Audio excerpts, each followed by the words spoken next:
মাধ্যমিকের ডিউটিতে গিয়ে শিক্ষকের মর্মান্তিক মৃত্যু। গাফিলতি, অতিরিক্ত চাপ ও চিকিৎসায় দেরি নিয়ে তোলপাড় শিক্ষা মহল। মাধ্যমিক পরীক্ষা চলাকালীন কর্তব্যরত অবস্থায় অসুস্থ হয়ে পড়া মেখলিগঞ্জ ব্লকের কুচলিবাড়ি ওপেন চৌকি উচ্চতর মাধ্যমিক বিদ্যালয়ের সংস্কৃত বিভাগের শিক্ষক গৌতম বর্মনের মৃত্যু ঘিরে তীব্র চাঞ্চল্য ছড়িয়েছে। ওঝলপুকুরে কৃষক উদ্যোগ হাই স্কুলে ইনভিজিলেটরের দায়িত্বে থাকা অবস্থায় তিনি আচমকা অসুস্থ হয়ে পড়েন। সহকর্মীরা প্রথমে তাকে জামালদহ প্রাথমিক স্বাস্থ্য কেন্দ্রে নিয়ে যান। অবস্থার অবনতি হলে শিলিগুড়ির একটি বেসরকারি হাসপাতালে ভর্তি করা হয়।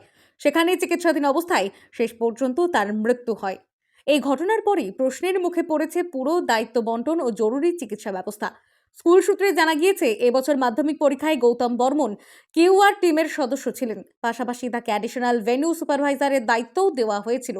অভিযোগ, ওই পরীক্ষা কেন্দ্রে একাধিক শিক্ষক অনুপস্থিত থাকায় অতিরিক্ত কাজের চাপ পড়ে তার উপর। পরিবারের দাবি, নির্ধারিত দায়িত্বের বাইরে তাকে দীর্ঘক্ষণ পরীক্ষা হলে ডিউটি করতে বাধ্য করা হয়েছিল। অসুস্থ হওয়ার পর দ্রুত বড় কোনো হাসপাতালে নিয়ে যাওয়া হয়নি বলেও অভিযোগ।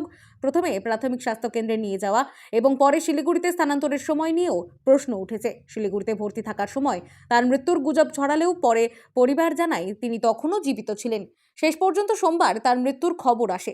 চিকিৎসায় সময়সূচি, হাসপাতাল বদলানো এবং দেরিতে সঠিক চিকিৎসা পাওয়া নিয়েও পরিবার ও সহকর্মীদের মধ্যে ক্ষোভ তৈরি হয়েছে।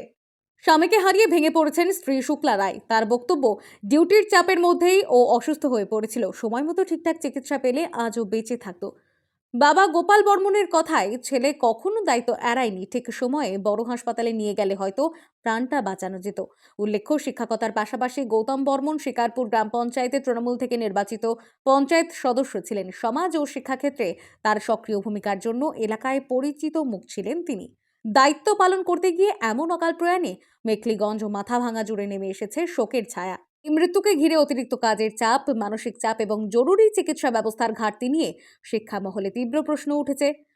পরিবার মঙ্গলবার মাথাভাঙা থানায় লিখিত অভিযোগ জানাতে চলেছে বলে জানা গিয়েছে। এই ঘটনার পূর্ণাঙ্গ তদন্ত ও দায়ীদের বিরুদ্ধে পদক্ষেপের দাবিতে সরব হচ্ছেন সহকর্মী ও এলাকাবাসীরা। Bureau report, Falakata Times.